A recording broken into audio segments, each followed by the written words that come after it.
Tu connais ce SMS? Votre colis est en attente, réglé 99 centimes de frais de livraison.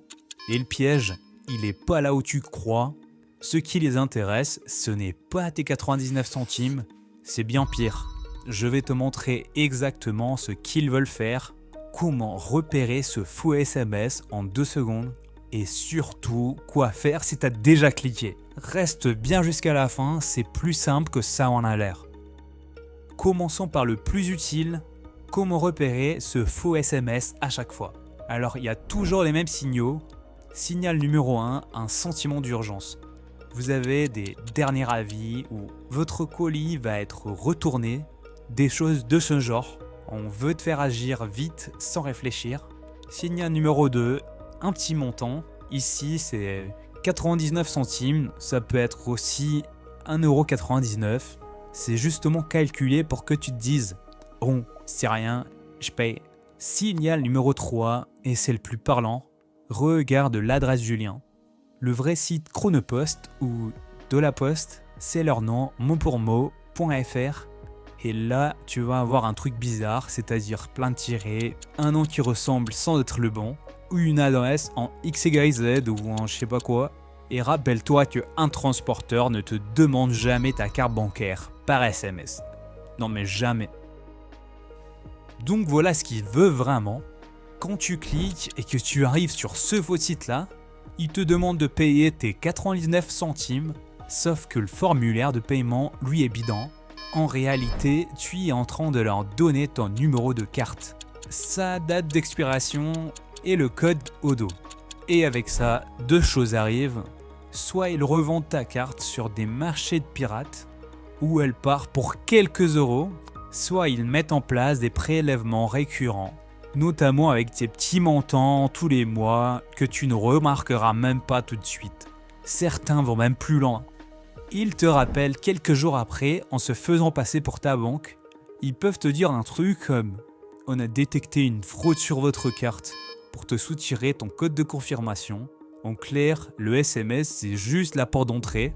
Le vrai business c'est ta carte et ta confiance. Et si t'as déjà cliqué, ou pire, donner tes infos, pas de panique. Je te dis exactement quoi faire dans une seconde. Tu reçois un SMS de colis, tu ne cliques jamais sur le lien, non mais jamais. Si t'attends vraiment un colis, tu ouvres toi-même l'appli ou le site du transporteur à la main et tu vérifies avec ton numéro de suivi. Et tu peux signaler ces SMS gratuitement. En gros, tu transfères le message au 33 700. C'est le site officiel anti-spam en France. Donc 10 secondes et ça aide à fermer ces numéros. Réflexe bonus, qui rejoint ma vidéo sur les mots de passe, active la double authentification sur tes comptes sensibles. Comme ça, même si un jour un identifiant fuite, le pirate est bloqué à la deuxième porte. Maintenant, le cas qui t'a peut-être amené ici, dans la situation où tu as déjà cliqué et tu as rentré ta carte, je vais te dire un truc, juste respire. Voici l'ordre tout de suite. Première chose à faire, tu fais opposition. En gros, tu appelles ta banque ou tu bloques la carte directement depuis ton appli bancaire. La plupart te permettent en 2 clics.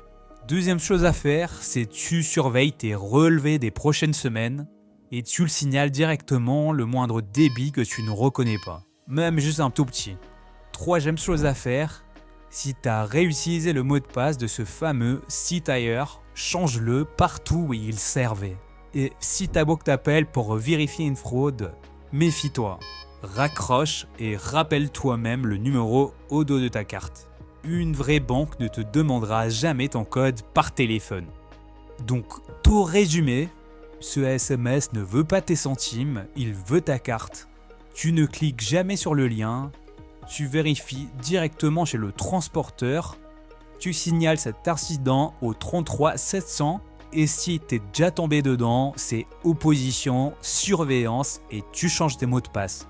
Ces arnaques-là visent ta confiance avant ta technique, donc le meilleur réflexe, c'est juste de ralentir 2 secondes.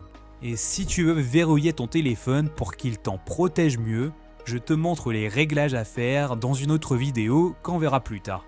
Merci d'avoir regardé celle-ci, si elle t'a aidé, n'oublie pas le pouce en l'air Et aussi, abonne-toi à la chaîne, ça fait toujours plaisir.